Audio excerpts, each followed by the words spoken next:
XconMedia.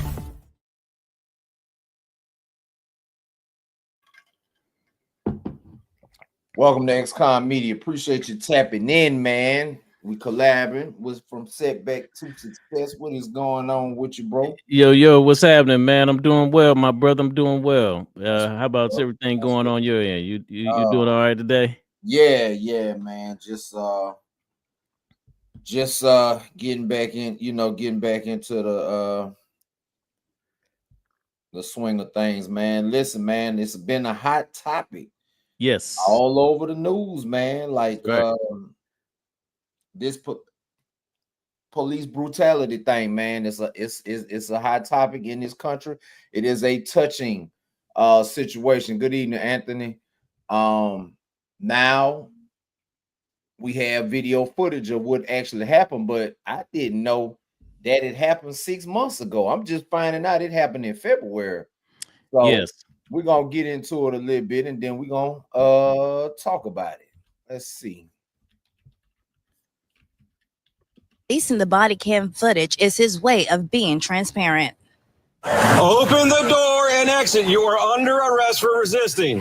What started as a traffic stop over headlights not being on quickly escalated. Open the door and exit. You are under arrest for resisting. Jacksonville Sheriff's Office releasing their angle of the now viral traffic stop that happened back in February. It shows about a 4-minute standoff of JSO officers asking William McNeil Jr. to get out of his car. When he refused, the officers told him multiple times to get out of the car, and he was under arrest for resisting. McNeil Jr. refused and asked to speak to a supervisor, and that's when things took a turn. I'm about to break the window. All right, go for it. Exit the vehicle now. Exit the vehicle. Show me your hands. Here. 1033 at 16.1 hours.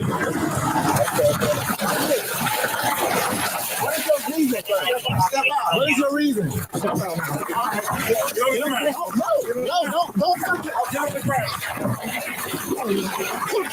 What stands out the most is that it was uncalled for in terms of the physical force. John Burris isn't affiliated with this case, but he represented Rodney King back in 1991 after his encounter with the Los Angeles Police Department. I haven't had a case where a police officer broke the window of a driver's seat when the person was really being stopped for a minor traffic offense, if at all. So this is an over exercise of force that was unnecessary. To break the window using his elbow is shocking. All force, all violence is ugly. And just because force is ugly does not mean it's unlawful or contrary to policy. Sheriff T.K. Waters says he released the body cam footage from the 3 arresting officers to show the full story and to be transparent with the public. McNeil refused to provide stopping officers with his driver's license and registration. 14 seconds later, he locked his car door and refused to exit the vehicle, despite being told many times that he was under arrest. High-profile attorney Ben Crump, who is representing McNeil Jr., sent me this statement. He says what happened to McNeil is a disturbing reminder that even the most basic rights can be met with violence for Black Americans. He went on to say that instead of getting answers, he got his window smashed and punched in the face. However, Sheriff T.K. Waters says the law is clear. Citizens must comply with officers. Haven't had any of these issues. You know why? Because if I was ever stopped by the police, which I was when I was a young man, and they asked me to do something, I did it. Simple compliance. It doesn't rise. It doesn't get out of control. Now, Officer Bowers, who was seen punching McNeil in the face, has been stripped of all duties, and the administrative investigation hasn't wrapped up. Now, if you do want to watch all the body cam footage as well as McNeil Jr.'s cell phone video, we have all of that on news4jax.com. Reporting live, Brianna Brownlee, Channel 4, the local. Okay. It's a lot to unpack right there. I got probably, I don't know. I got a couple of different angles off of that, man. First of all, I make videos like this all the time. I think I just made a video. I showed my police interaction in Mississippi. I'll link it up at the end of this video. Yeah. I say it all the time. Comply. comply, live to see another day. Now, this young man was this happened 6 months ago. We just not finding out about it. Listen, Jacksonville, that person right there know about Jacksonville. Storm know about Jacksonville. And any police interaction, always record the video. It's a good thing that he did record that video, because we may have never seen the angle. Every single time you get stopped, the police interaction is to be recorded. Again, I've said I've been pulled over in Florida, Georgia, Mississippi, Texas, West Virginia, Illinois, North Carolina. Now, the point of the matter is, you got to always be respectful. Whether you right or wrong, you got to be respectful and comply with these orders. That's number one. You know what I'm saying? Number two, you got to not put yourself in these situations. He didn't have his seatbelt on. If it was raining, he was supposed to have his lights on. Okay, that is a law. That's a real law. He was supposed to have them lights on. He got marijuana in the car. He driving on a suspended license. Okay, he not even supposed to be behind the wheel. See, you got to dig deeper when you putting yourself in these situations. I want to know the entire story. That's why I'm just not saying something about this, because on his surface he got beat up, he got this, he got that. But when you dig a little deeper, did he put himself in his own situation? Did he put himself in this situation or not? Was this an avoidable situation? What says you? Well, I'll have to say that yes, that I was, when I saw this, it was reactionary. You know, I saw it a few weeks ago actually, and I was just sitting there looking at the video and just like, I can't believe this is real. You know, it just seemed, I don't know, it just seemed like just wasn't something I was used to seeing. But I will say and agree to what you said. I believe that anytime you get pulled over, it is absolutely imperative for you to hit record. I think that this interaction could have been presented one way if it were just relied on just the body cam footage. And again, I'm glad that we've gotten to a point in society where there is this, you know, these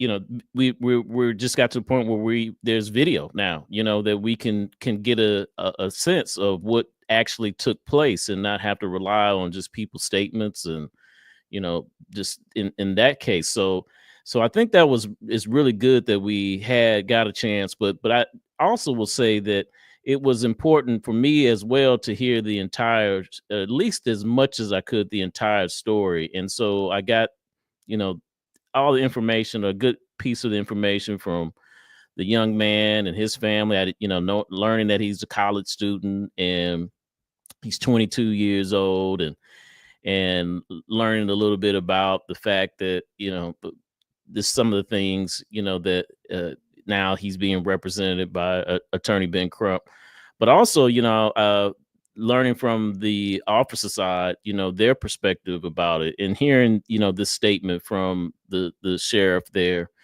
But ultimately, man, my take on this is that this is, you know, it's bad, man. It's just bad for a lot of reasons, man. I mean, okay, yeah, man. You know, it's like, is it illegal to drive around with your without the headlights on? Yes.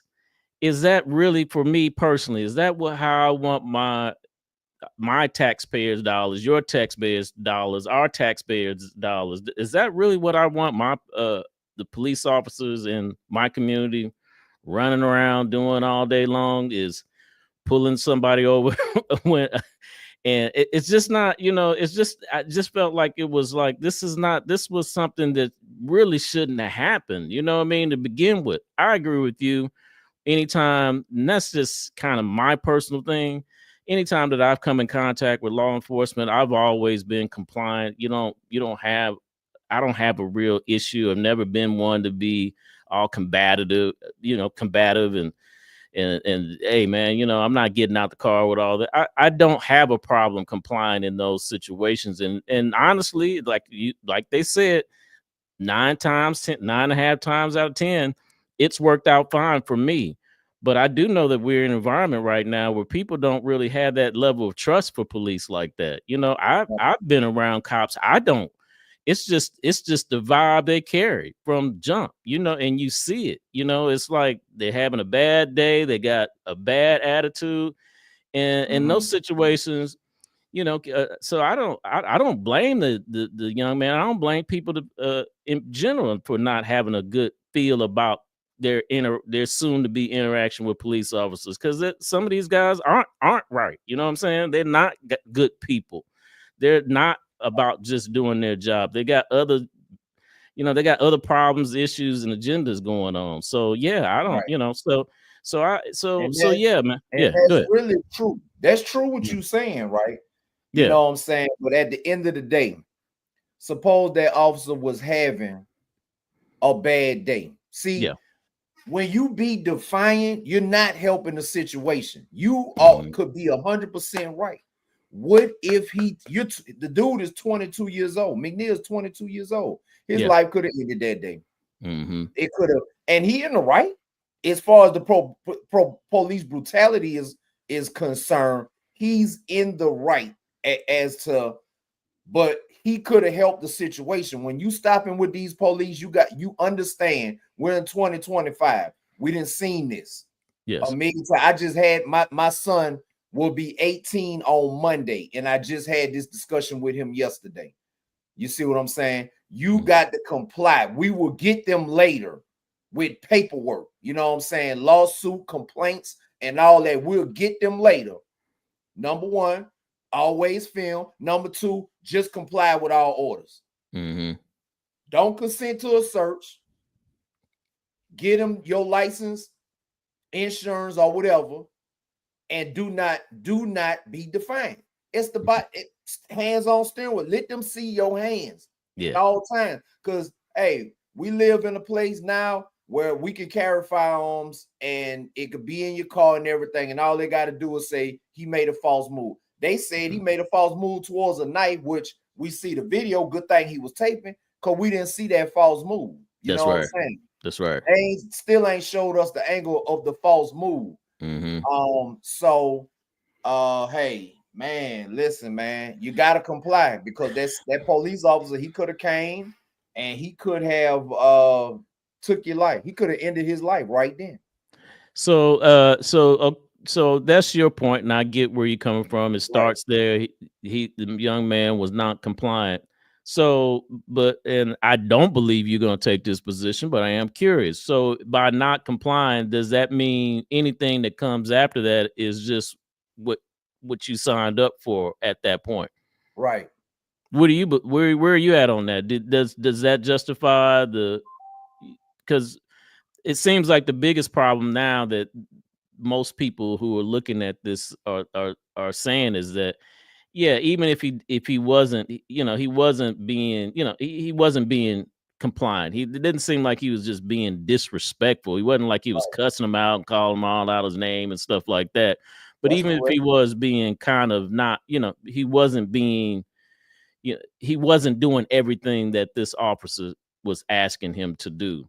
Right. And I'm gonna say this, because I do see these videos out here now instructing people about what their rights are and aren't when they come to interaction with officers. There's a lot of it, and they're very highly watched channels and videos, and they're telling people, you don't have to do this, you don't have to do that when it comes to police officers. And I've sat there and wondered, like, how much of this stuff is actually true or not. You know what I mean? Like, because again, like you said, I'm brought up a little different. If you tell me license and insurance, I'm grabbing license and insurance.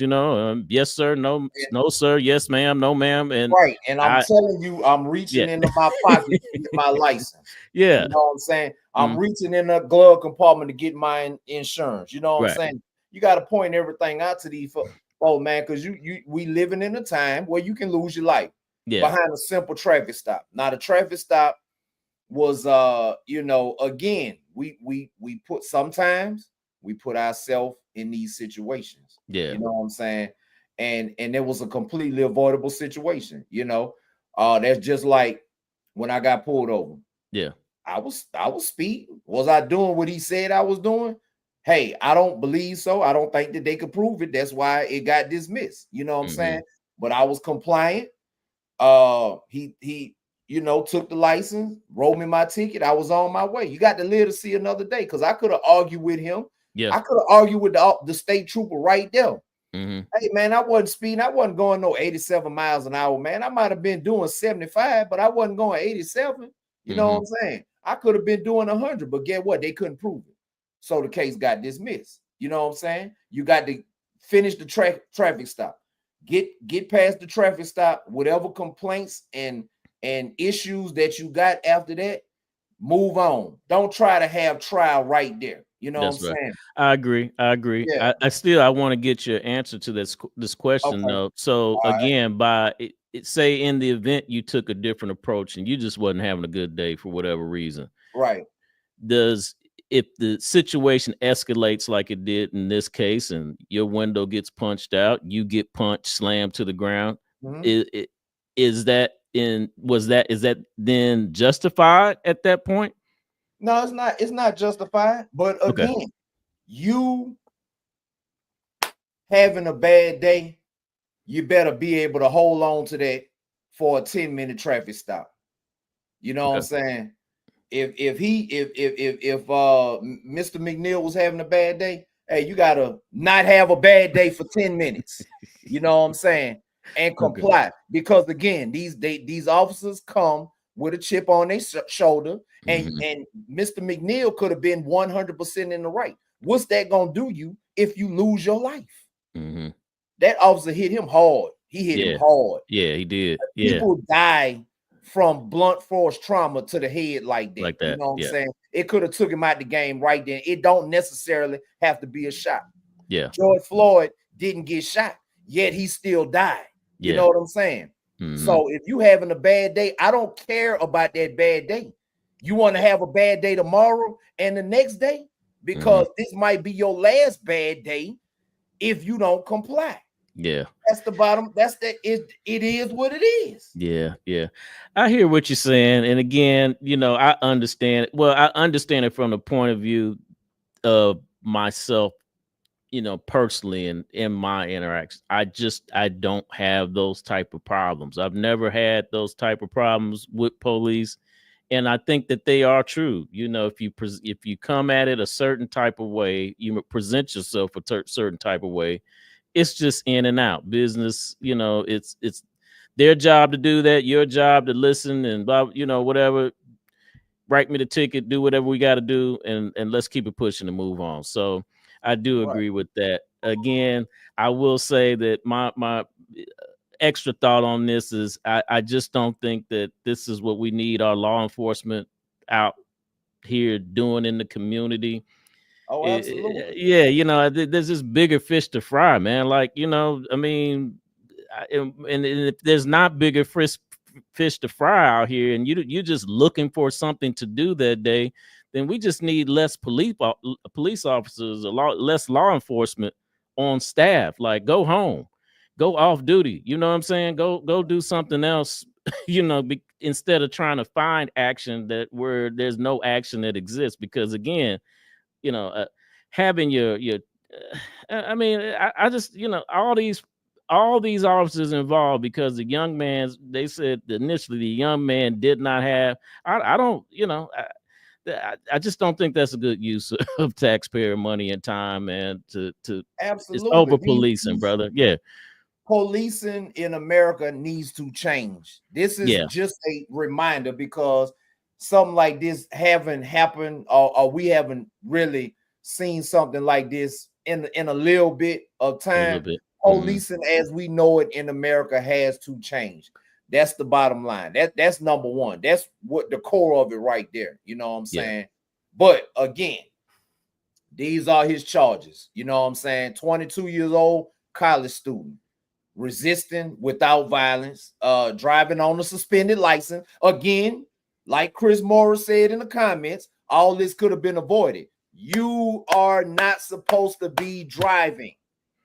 You're not supposed to be driving at all. You got a suspended license. You know what I'm saying? When back in the day when I used to get caught on suspended license, it was straight to jail. You know what I'm saying? So, you know, you got weed in the car. Is weed legal in Florida? I mean, you know, certain amounts is, you know what I'm saying? So you ride dirty like UGK, you know what I'm saying? You know, you resisting. You could, my point is, you could have lost your life in this situation behind what? Behind what? You riding dirty. What you being defiant for? Why are you defiant? You're riding dirty. You supposed to, if you ride dirty, you supposed to be extra respectful because you might get cut loose. They might let you go ahead on. All right, man, look here. Go ahead on and cut your lights on. It's raining out here. It's overcast or whatever. Cut your lights on. Go on about your day. Yeah. You know what I'm saying? You out here riding dirty. That means you're supposed to be extra respectful. Extra. You supposed to be times 10 on respectfulness. You ain't supposed to be defiant at all. So is that how you supposed to handle it when you riding dirty? Just come on out with it, like, yo, man, I'm out here bad, man. You know, I just want to tell you out top. I'm out here, my driver's license suspended. I got weed in my pocket. Yeah, got a knife under, you know, right here, and you know, but just gone and laid the whole scenario out off jump. Yeah. Do you think that goes better for you in the long run by doing it that way? Let me tell you something. And weed is not legal in Florida, according to Storm. She lives in Illinois now, but she is she was a Florida resident. Got you.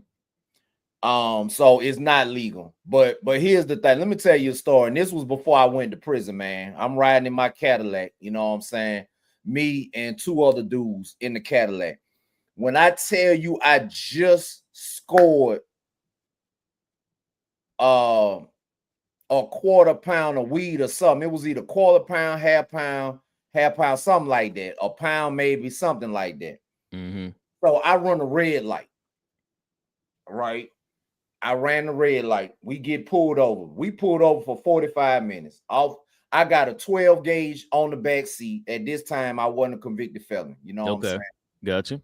So I got a 12 gauge on the back seat. I got a 9mm and everything on the back seat. Pulled over, get searched out, standing back of the car. And I'm sitting there, I'm wondering, I'm like, damn, what a weed at? You know what I'm saying? The whole time, the dude in the passenger seat, he had then tucked it down, and I guess they missed it. You know what I'm saying? But I didn't try to get defined with them police. You know what I'm saying? And they had us held over for 45 minutes, man. And I heard one of the officers say he got a rap sheet, but we ain't, you know what I'm saying? He got a rap sheet, but we ain't really got nothing on him. They held me so long that they didn't even give me the ticket for running the red light. And then they let us go. We got back in the Cadillac and left. And kept it pushing. Yeah, because I'm dirty. I'm dirty. Why am I arguing with these police about something that I did wrong? I done ran the red light. He caught me. You know what I look like being defiant. No, I'm complying. I'm doing whatever. And I got and we got all this weed in the car and his firearms in the car. But guess what? Shit, we live to see another day. You live to see another day. Okay, all right. That's the message for the youngsters out there tonight. Yeah, you riding dirty. What you trying to fight these police for, man? Come on, man. Right. Yeah. Okay. That's crazy to me. Yeah. It's like I said, it's man. We live in an interesting society nowadays, boy. It is very fascinating, some of the things that now, you know, have come to light that used to just be sitting kind of in the dark a little bit. You know, we talked about it, but we just didn't never just didn't ever just have the access to it, you know, to be able to see it, watch it go down, and then develop opinions around it, you know, as a whole. You know, I mean, this was a national, you know, news story, and has hit everybody's feed, you know, because of how shocking. And I think that it was the fact that he took his, you know, and I want to say that, you know, I do believe it was his camera angle footage. If it was just body cam, it might have come off one way, but the fact that it was his camera angle footage of the situation, it was something about how that was shot and what it looked like, you know, and his reaction, you know, and he just kind of had this look, you know, as his windows getting punched out, you know. It was just, it was like, bro, it was wild, you know. It was just kind of wild to watch. Like, I cannot believe I'm seeing this, and you know, it from this angle and in real time. And this is really what happened. What do I think about it? You know, because you know, your first thought is young black kid, white officer. Oh, we got some more of this shit going on. You know what I'm saying? Like we got, and then I think, you know, at least from my point of view, from getting more perspective about it, this was not it's hard to say, man. You know, I don't think of it as a racially motivated situation. I do think it's, you know, blue versus black kind of thing, maybe. I mean, you know, but not white and black type of thing. Because I have seen some black cops who are in law enforcement take the position of he was in the wrong, you know, and they definitely are not. I think some of them it's mixed as far as the punches and him being slammed to the ground. That's the debatable issue. Right. And, oh, they was wrong. I'm not siding with them. They're fucking wrong. You know what I'm saying? And policing has gotten ridiculous. We're not talking about a felony stop. We're not talking about somebody that just robbed a bank. Yes. You know what I'm saying? Or just committed a carjacking or just shot somebody. We're talking about a simple traffic stop that did not have to escalate to that level, and their asses got caught. You know what I'm saying? Yeah. And it's just another reminder, you know, in our society that, hey, these motherfuckers do what they want to do. Yeah. That's the bottom line. You know what I'm saying? And a lot of times they get cleared. Like all wrongdoing was clear. Yeah. Like, and you know, I hate them. Yeah. I hate them type of commanders, sheriffs, or whatever. You know, the guy on there that that's right. I don't like that, because see, they do that. They back their officers, whether wrong or right. You know what I'm saying? They be putting their whole life on the line, all their retirement and everything. And I do not like that. You know what I'm saying? I've seen a sheriff or two, you know what I'm saying, when the officer get caught in the wrong, hey, get your ass out of here. You fired. You know what I'm saying? Or up, you going to jail. That's how it's supposed to do. That's how it's supposed to be. You know what I'm saying? Because they already don't. You got to have a spotless record to be, you know, a officer or police officer. But guess what? Maybe that's wrong. That's why they probably need other people other than people with no blemishes. Because guess what? The ones with no blemishes, you don't know what they're capable of.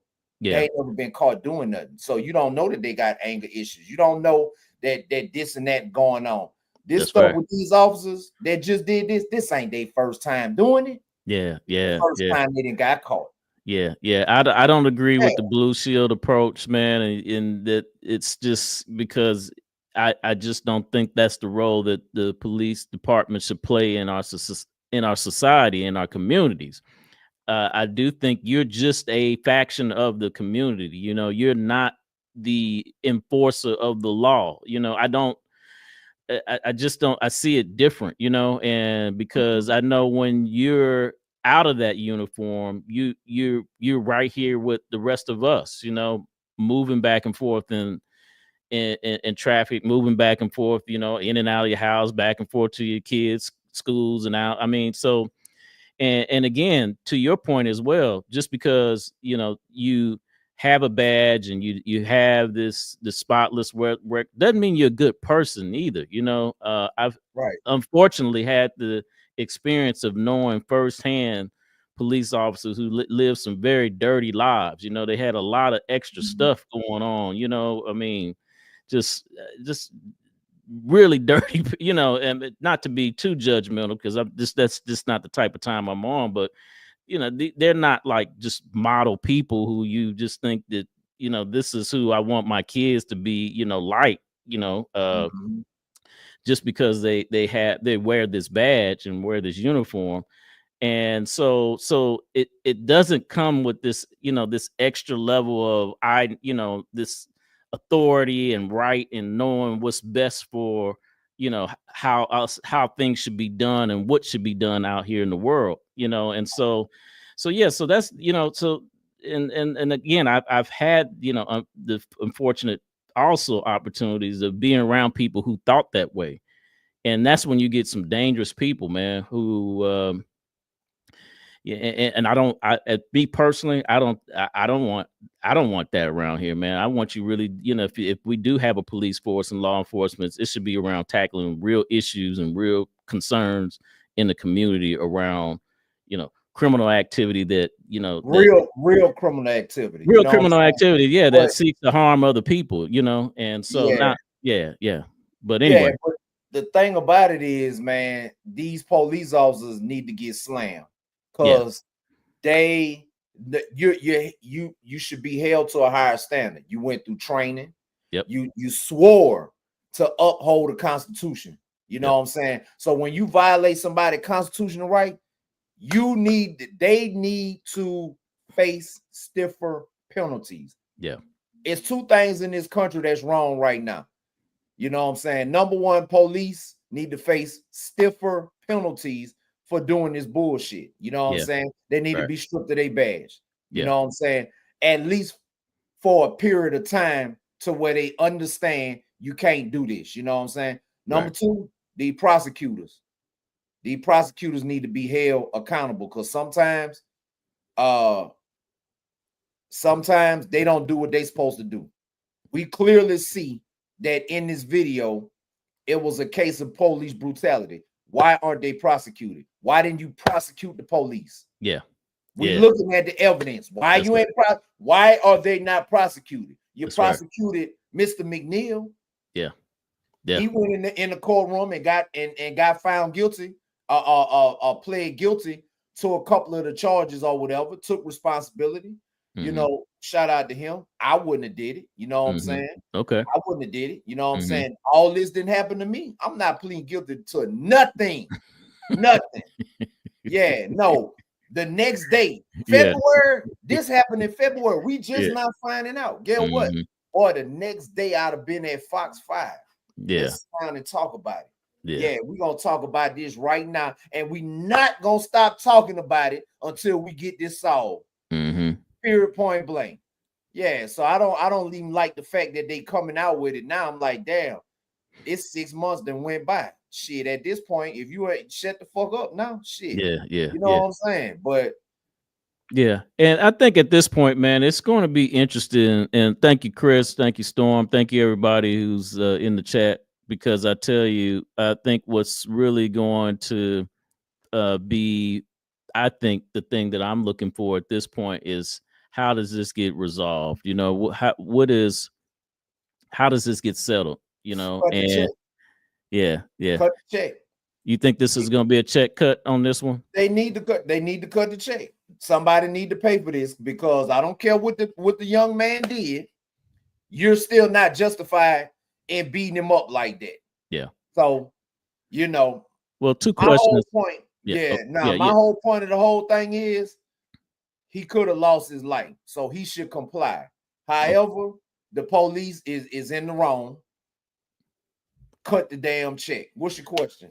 So it's two questions, and this is for people in the chat as well. I want to ask you, one, do you think that I want to ask you just how you think this is going to get resolved, because it may be, some of you may think that this is just going to be a situation where they're cleared, you know, they're going to be made clear of any and all charges, no check. They've already cleared them. Yeah. So they've already cleared them. Okay.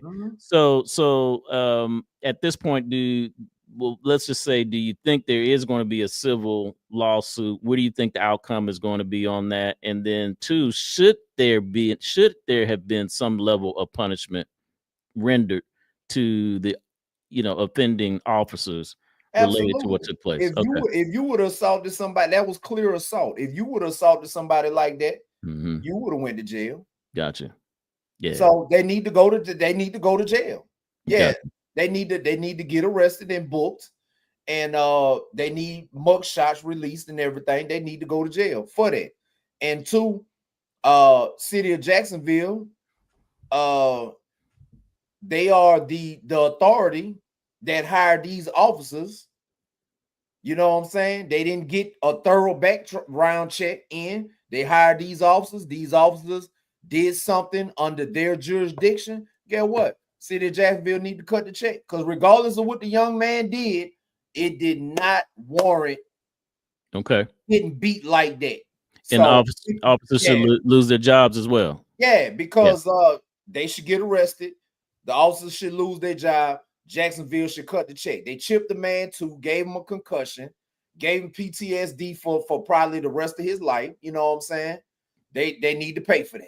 So slide Mr. McNeil by $3-4 million, and he needs to move out of Florida. That's right. Yeah, and be done. And be done. That's the resolution I got. All right, yeah, I appreciate you. Yeah. Anybody, what we see here in the chat said, "Also not trained in law." Yeah. They need to retrain these police in so many ways. They need to rewrite the entire book on how police interact with people in certain situations. Again, this was not a felony stop. Yes, it wasn't a felony stop. This man wasn't in hot pursuit from a possible carjacking or armed robbery. You stopped him because his lights was out and he was not wearing a seatbelt. You know what I'm saying? It's avoidable on his part. You got to be wearing your seatbelt. Right. You driving on a suspended license with weed in the car. Yeah. So why you not on point? See, I'm not gonna just get on these police ass. I'm gonna get on his ass. You got weed in the car. You driving on a suspended license. Supposed to be buckled. Lights supposed to be on. Yep. You supposed to be following all traffic law because you riding dirty. Right. So he is wrong. He is not completely faultless in this situation. Agreed. But he could have been the one that had the most to lose, because he could have lost his life behind nothing. Yeah, man. No, that's good, bro. That's good. I think that really sums it up for me as well. That echoes my complete opinion on this, because I was trying to, get to that place, because there were so many things involved in this, and it's not just like you said, you can't just take one side on it, but clearly there is a side, and I agree. I think this was not something that we need our law enforcement out here, finding, situations to pull over people, and for it to get to this point on basic traffic stops, it's just, it's just not that serious. It became serious, but it didn't have to be that serious. And but also, like you said, he played his part in it getting to that point. But the point that it got to, he had the point. most. Then the point that it got to, it went too far. And so it was a little bit of a chess match going on. And maybe, again, I don't know, maybe I don't know if you can declare a winner out of this when this is all said and done, because I don't know if some people might think the beat down and all that might be worth the 7-figure check. I don't know. I think it is, because again, these police officers, even though McNeil broke the law, these police officers supposed to be trained. You know what I'm saying? They're supposed to be trained professionals, and they are supposed to be the ones to try to de-escalate all situations. They got all kind of training. You know what I'm saying? Yeah. They got all kind of training. Well, that's what's up, man. That's what's up. What you got?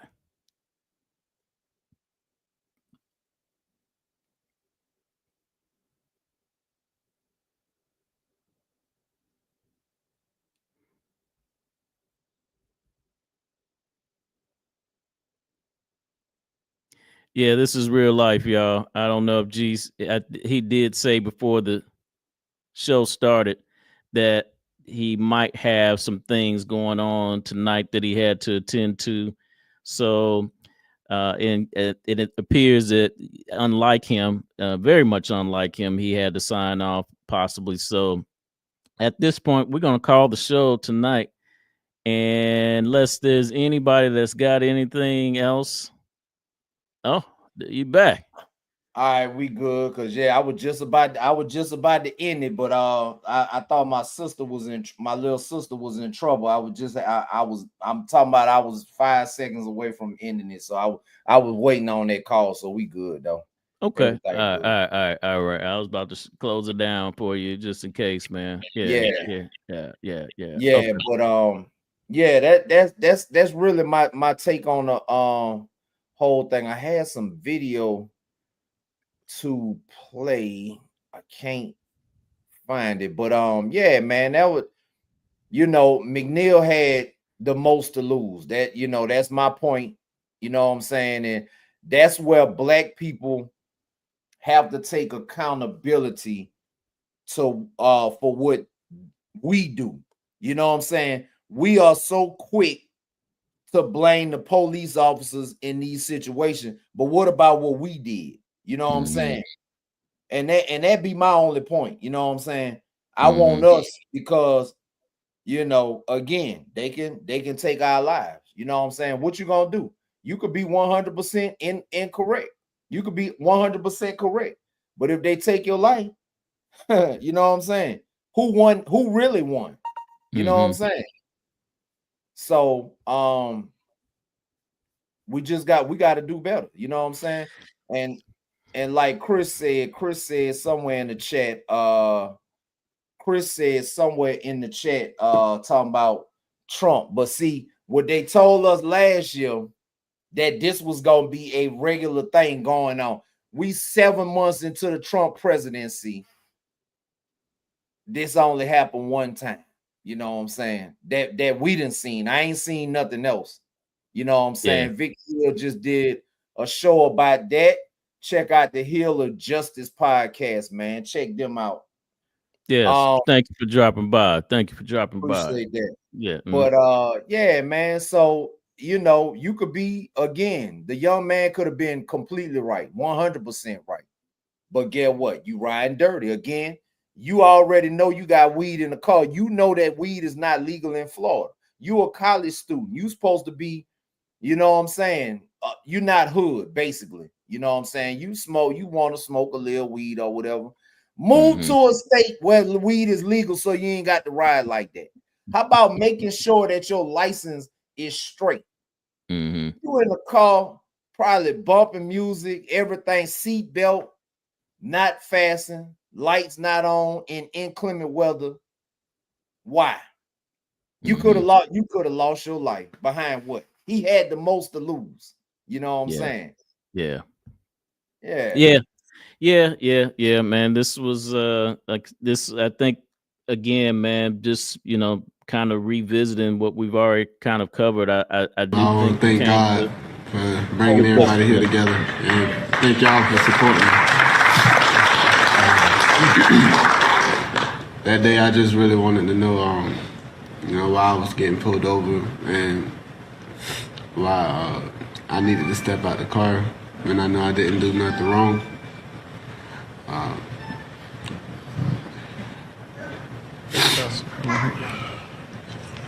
I was really just scared. And that's it. On February the 19th, 2025 this year, America saw what America is. You saw injustice. You saw abuse of police power. But most importantly, we saw a young man that had a temperament to control himself in the face of brutality. William McNeil. Let me be clear. And people talk about him pleading guilty to resistance without violence and driving on suspended license. That entire stop was not just pretextual, racial motivated, it was unlawful. And everything that stemmed from that stop was unlawful. What we're not going to do this morning is get in the back and forth between the leaders of Jacksonville. What we're going to do, we're going to focus on the facts. And everybody saw the video. You can release all the body cameras you want. But the body camera, the cell phone footage was unedited. Here's a reality. You can talk about a knife being in the car, but it was not a weapon because he did not weaponize it. He stayed calm. The only weapon that day was a Jacksonville sheriff office. The nation saw it. Everybody saw it. And we are here for redress and get justice for the McNeil family. A college student on scholarship, doing what's required of him to be a better person.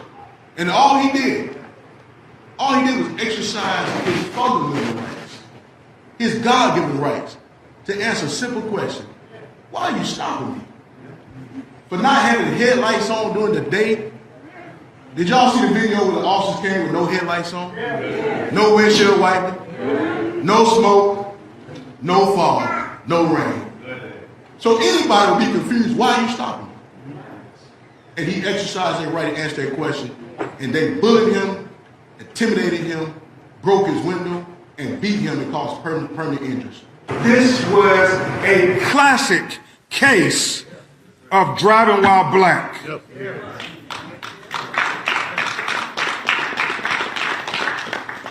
And I applaud William McNeil for keeping his demeanor, his calmness. I mean, Attorney Daniels, I thought the trained police officers were supposed to be the ones to de-escalate the matter. They were the ones escalating the matter while this young man represented the best of us. He kept calm. He was trying to de-escalate the matter. He just kept asking simply, why are you stopping me? I mean, think about that. I understand the sheriff said anti-police. No. It's not anti-police when an American citizen asks, why are you stopping me? That is an American citizen exercising his constitutional rights. That's what William was doing. He was exercising his constitutional rights. And Attorney Daniels and I seek to remind America that we are a democracy, that we believe in the Constitution, and that all American citizens have a right to the protections of the Constitution, that this is not a police state where the police are above the law and that they have no accountability. No, the last time I checked, America is still a democracy and our citizens still have a right to the Constitution. The day I seen that video, I couldn't finish it past the window breaking. It wasn't until maybe a few months ago I finally finished the whole video. But I'm thankful to God for protecting him because I know what the outcome could have been. But I believe in faith in God is what protected my only son. And I thank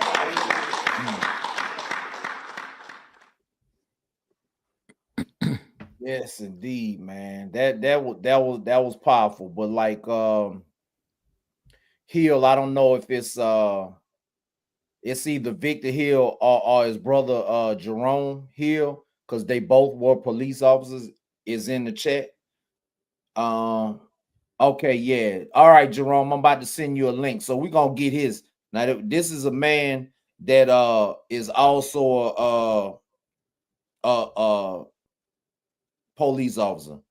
So we gonna get his take on it. Let me see. I'm about to send you the link right now. Let me see. Yeah. All right. I just sent you the link because we need to hear this from a officer standpoint. Yeah. I just sent you the link. Just click and it'll bring you right on in. But again, I said the same thing that Jerome said in the chat, man. Fight it in court. I say that all the time. You can be 100% in the right. However, you got to fight this thing in court. That's the bottom line. You can't win out there. You're not gonna win that. You know what I'm saying? So let me see, waiting on him to tap in because we need a police officer perspective. Now, this was right on time. We need a police officer perspective, and from what I understand, he was a officer in Baltimore and Florida and South Florida and everything. So hopefully I just texted to you. He said he don't see it. Let me see. He says he does not see it. Let me try to send it to him on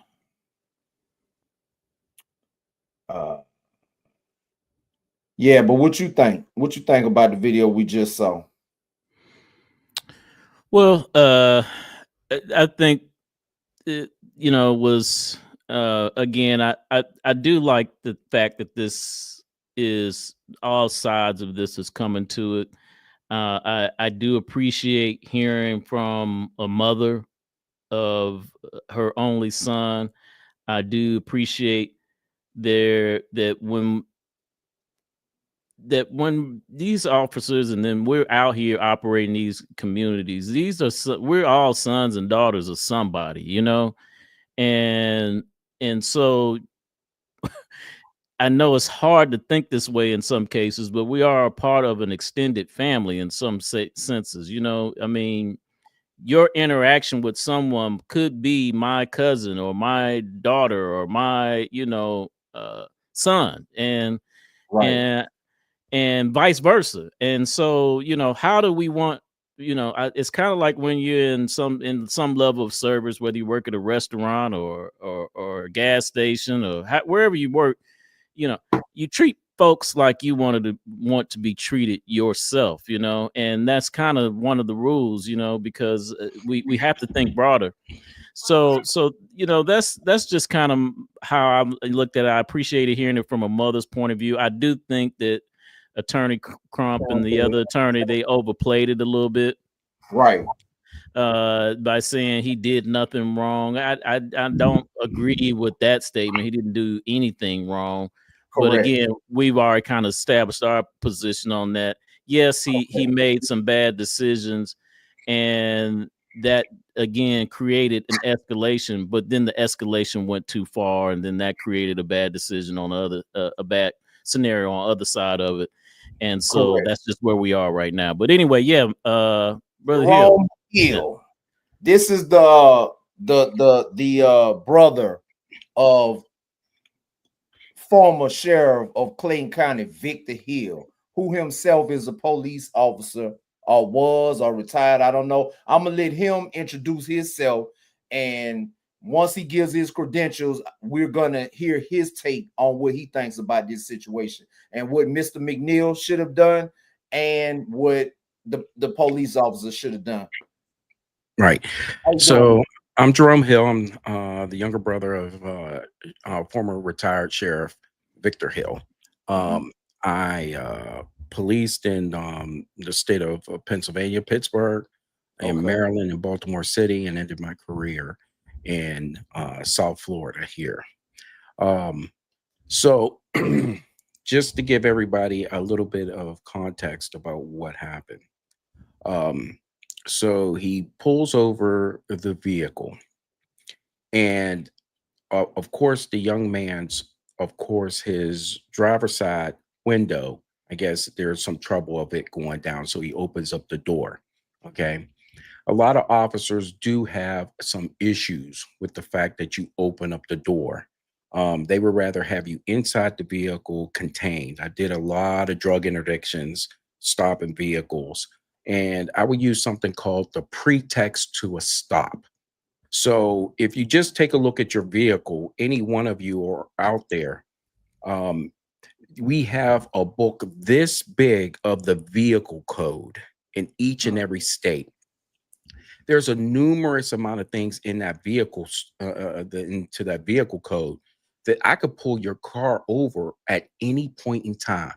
You have a dice hanging on your rear view mirror, pulled over.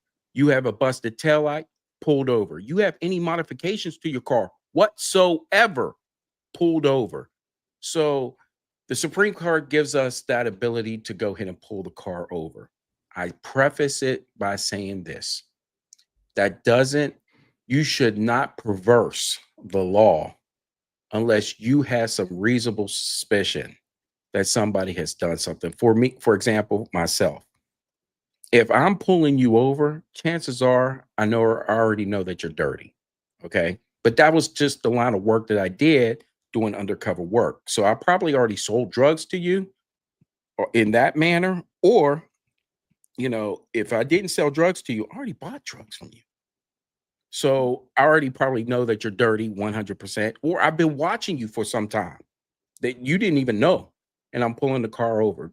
So I'm going to look for anything I can to see what you violated, either by moving violation, which is just basically maybe you didn't stop properly at a stop sign or a stoplight, or I'm going to go ahead and find out that if any part of your vehicle is not up to code, and then I could pull you over for the stop.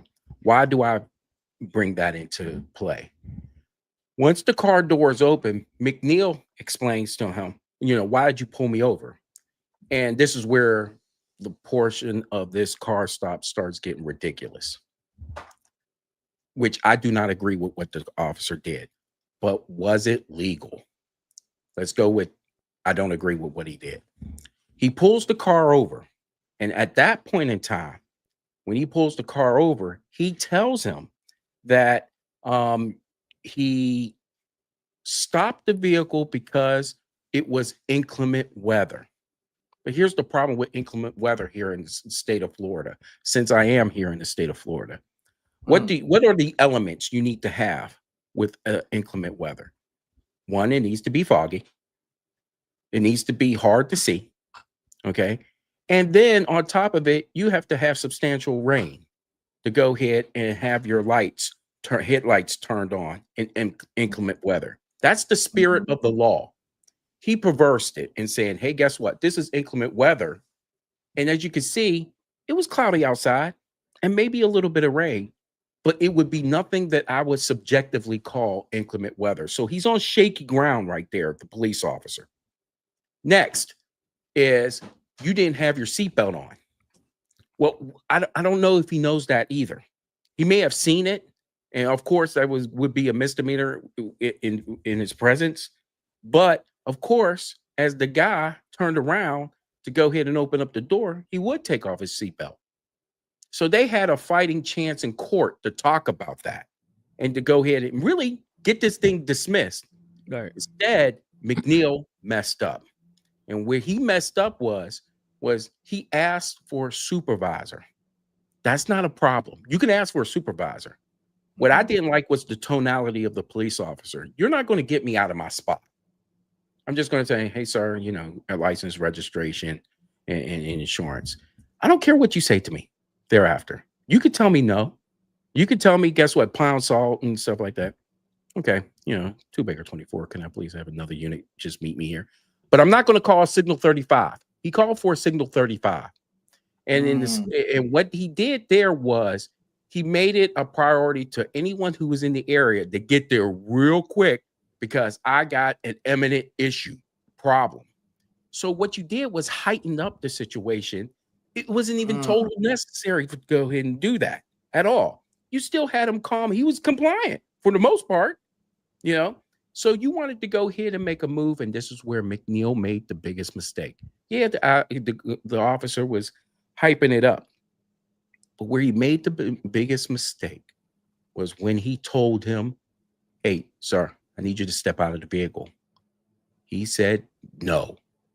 The law was broken right there.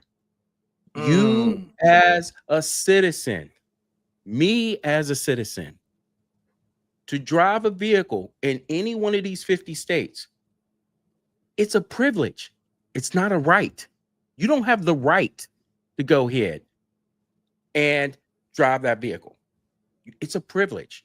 So it is understood when you get your driver's license that, number one, and two, if a law enforcement officer pulls you over for any type of infraction, you comply if they ask you to get out the vehicle.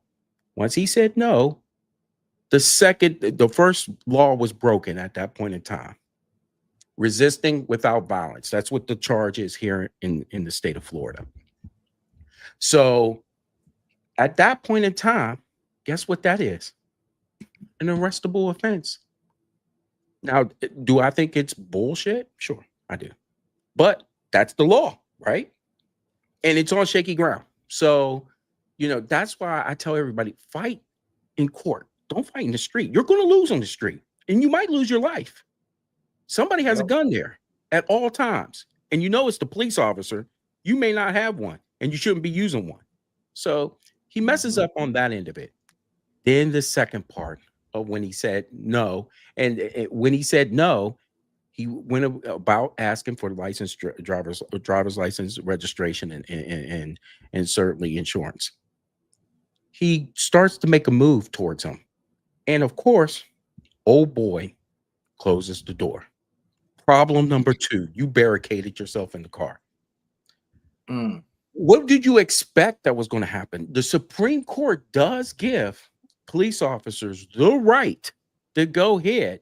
If you are being non-compliant, it's an arrestable offense, and you are not paying attention to officer orders, you can go ahead and effect the arrest by breaking the car windshield. But we have a problem even well before that. So as he's doing that, certainly other units are coming so fast that one of the other officers hit another officer's car getting there so quick. That's why you don't do a signal 13 because it's a signal 35, because what you're going to go ahead and do is these officers are coming in there with a lot of adrenaline. And you have to know this as a professional police officer, when to go ahead and use that and when not to, because you could actually get other officers killed trying to come up there and save your ass as an officer. So don't be so quick to go ahead, and for every officer that's out there that's listening to this, don't be so quick to drop a signal 35, especially when you could have just used verbal judo and just been nice to him and just say, okay, sir, I understand that the window is broken and so on and so forth. Just keep your hands where I can see it. Can you do me a favor? Can you see how I just did that? It didn't require, having that type of bravado or a dick measuring contest. Right. You don't need to do that, And so, of course, this guy's a young guy that you have over there as a police officer that's supposed to be seasoned and a professional on top of that. You should know, hey, guess what? They like to spout off sometime.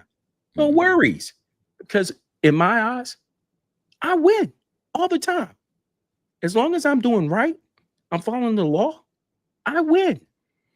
So why would you ever get so upset to the point where you are behaving in such a way that's about to get your department into some trouble? And he does. So at this point in time, other units get there, and I didn't like the approach by either of the officers. But the one officer comes to the passenger side, and I guess the window's cracked a little bit. And he starts talking to him about, hey, guess what? You need to cooperate, so on and so forth. And then the officer who started the stop, he tells everybody, hey, guess what? I'm about to break the window. I'm okay with that. He's letting everybody know, hey, be on the lookout. I'm about to break the window. He breaks the window. Not a problem.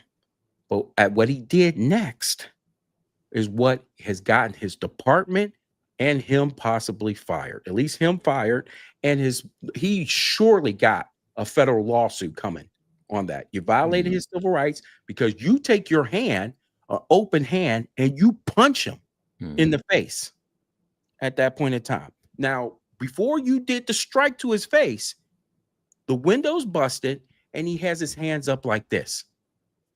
Okay. You did not have to do that. You're dead ass wrong. And that's why you're going to get sued. And guess what? Your department's getting sued. So at that point in time, he hits him in the face, opens up the door, gets him out. And of course, there's 4 or 5 officers on him. So they're pulling at him in every different way. What do you expect somebody to do if they're getting ragdolled like that? You know, they don't know where to go on that end of it. I've been a part of that type of stuff. He strikes him again in his face. But he is not resisting. And that's the problem. You struck him now twice in the face. So now you're grabbing his hair to get him down to the ground, onto the wet pavement. I'm not opposed to getting anybody down to the ground like that. But it was in the manner of how excessive that you were putting him down to the ground. So now you cuffed him and you're calling him an idiot. So now you're breaking departmental rules by calling somebody an idiot like that. You're not supposed to do that. You are a police officer. And part of being a police officer is the word peace. We are to keep the peace, not escalate things. And you're escalating things.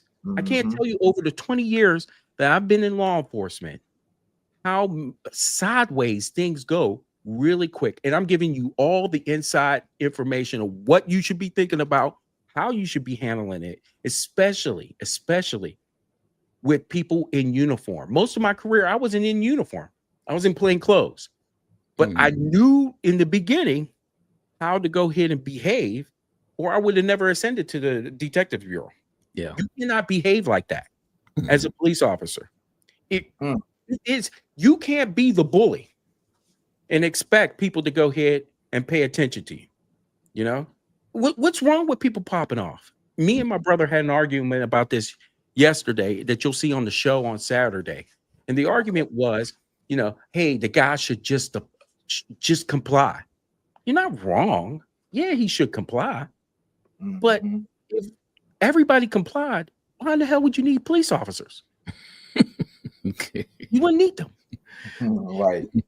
So you have to expect that there's going to be a film of people in this world that aren't going to go ahead and do that.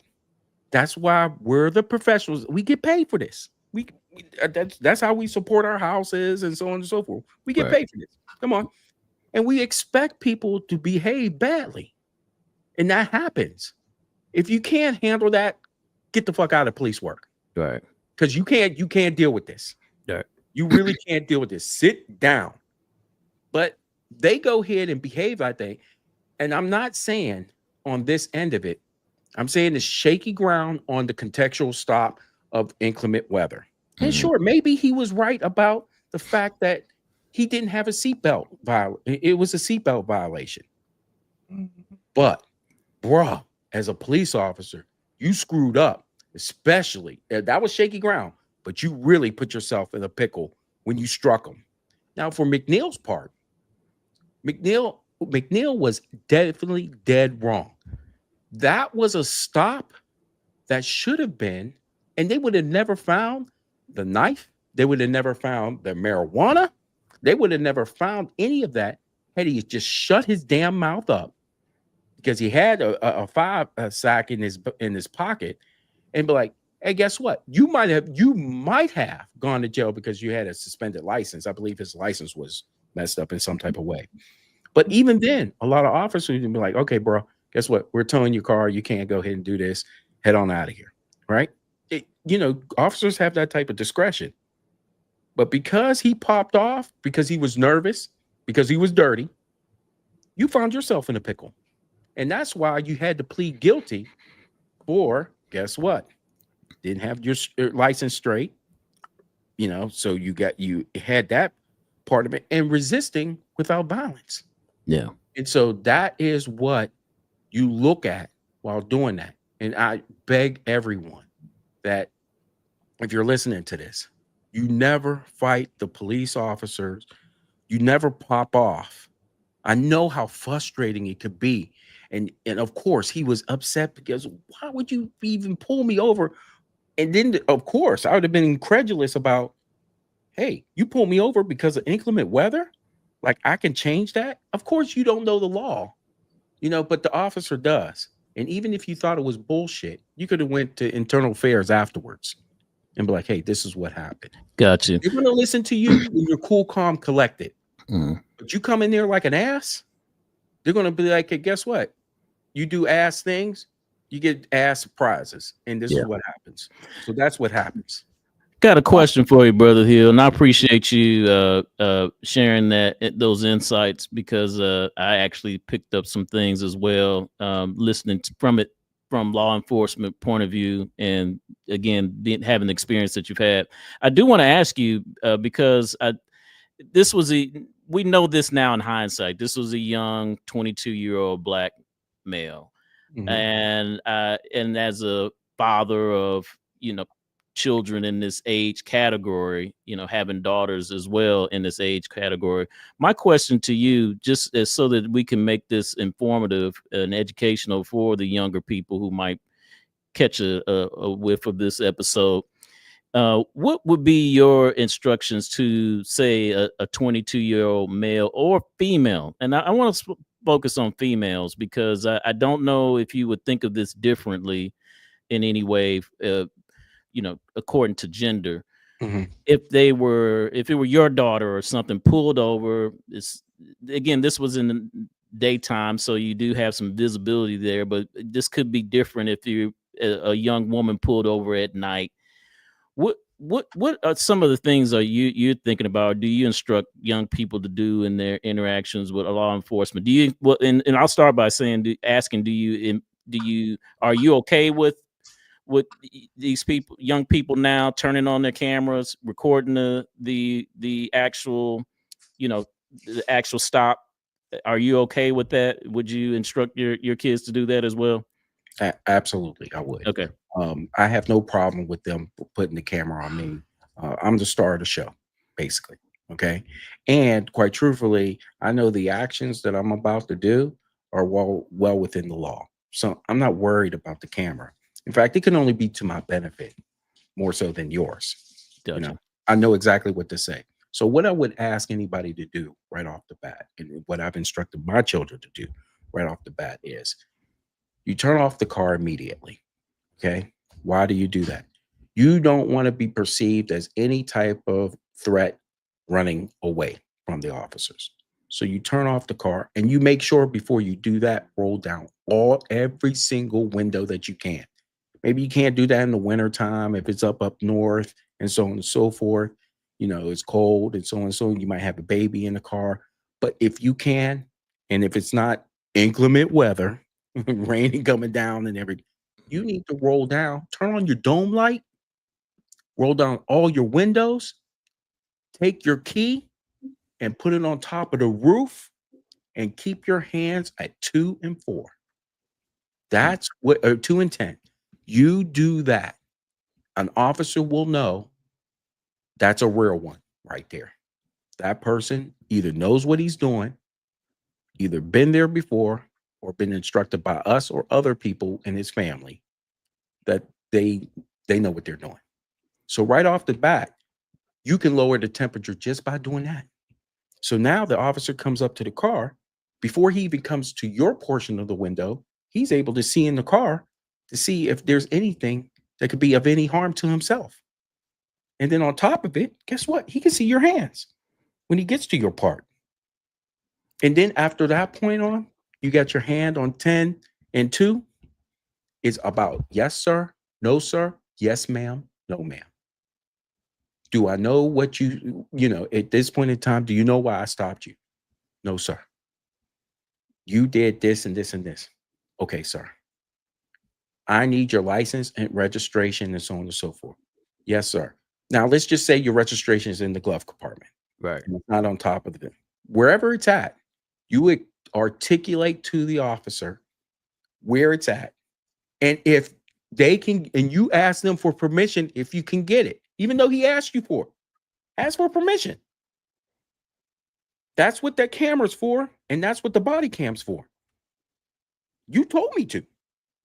Now, you remember Castro up in the north, I want to say Michigan or something, like Philandro Castro. An officer gave him a command and told him, he told the officer, I have a weapon on me. And he told him that it was legal. The officer still killed him. Yeah. Okay. I'm giving you game on what the heck you should do to minimize yourself. You know, sir, it's over onto my left side. Articulate every single step. You know, can I go ahead and get it now? Are you okay with it? There's nothing in there. If you have a weapon, please disclose that.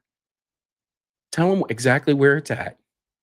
Let them know that you have a concealed license or you don't have a concealed license. Whatever the situation is, you know, ask them, I feel comfortable until you get another officer. I'm okay.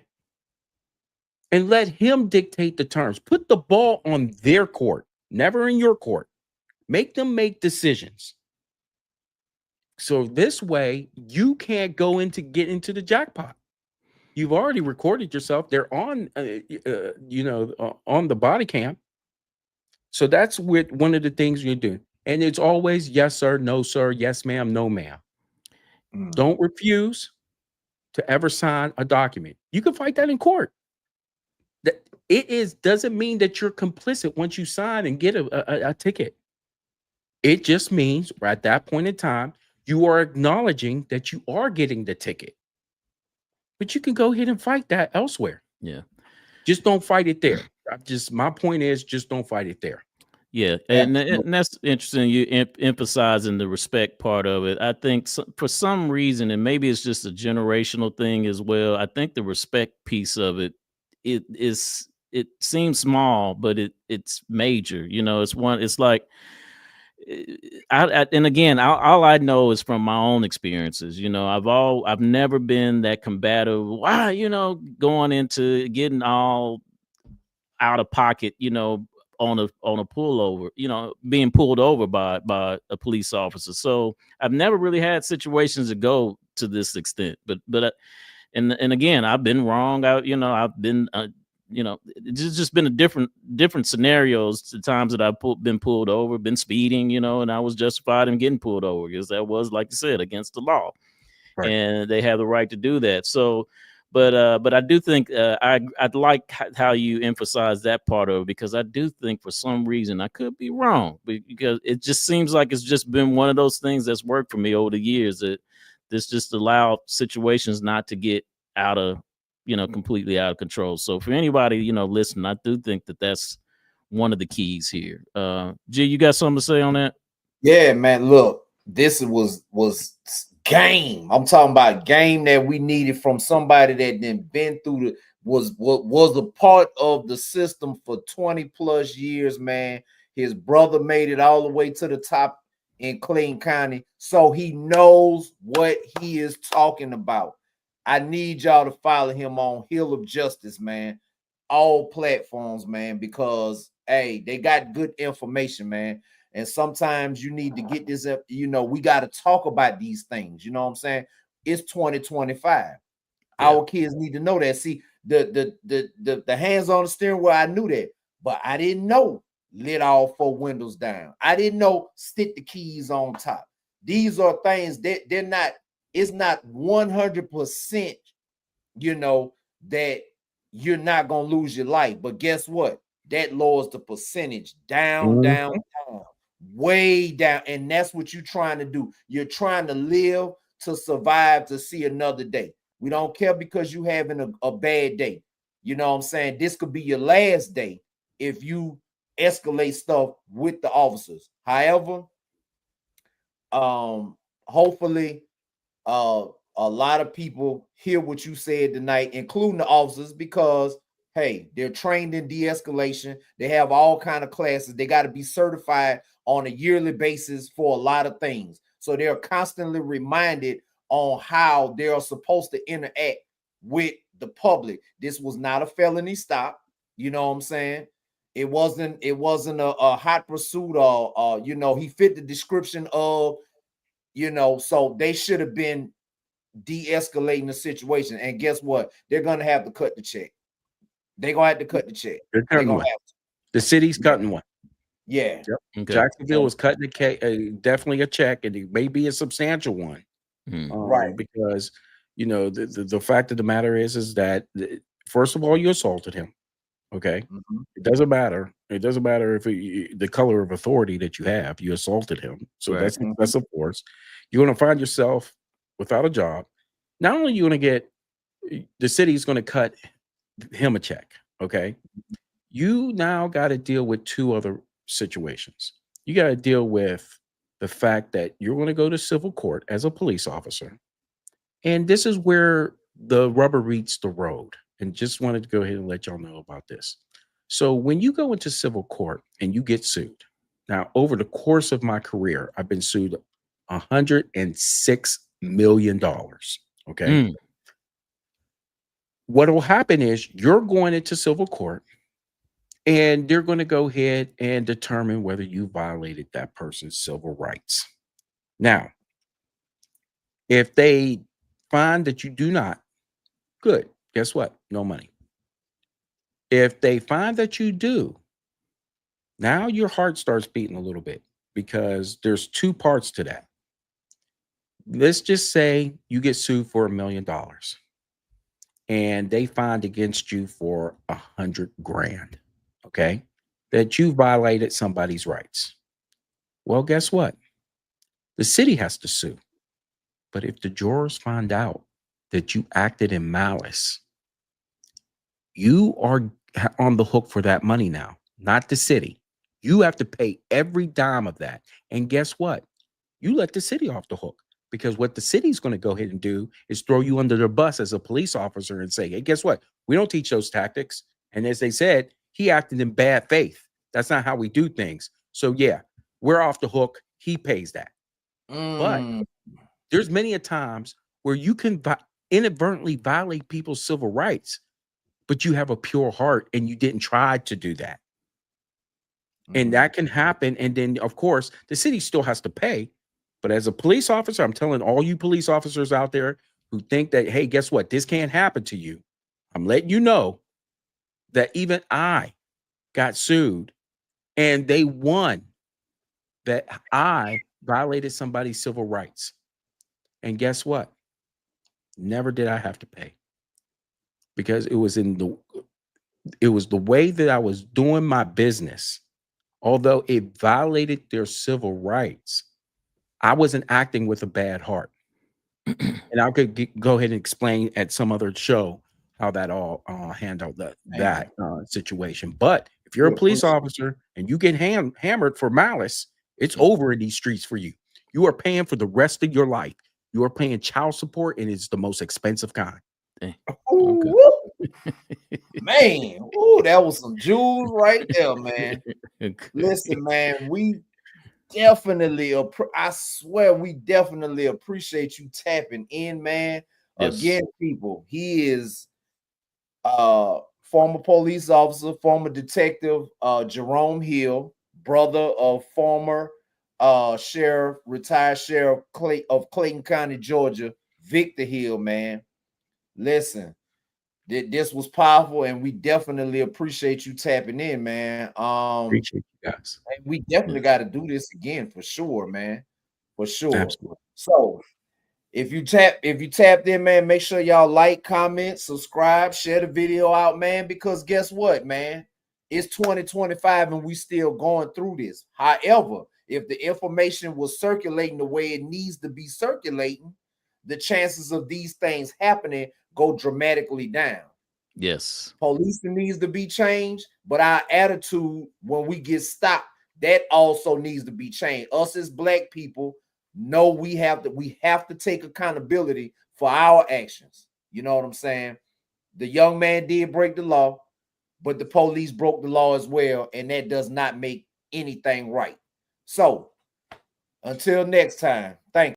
Thank you for tuning into XconMedia. Go right ahead and subscribe to the channel.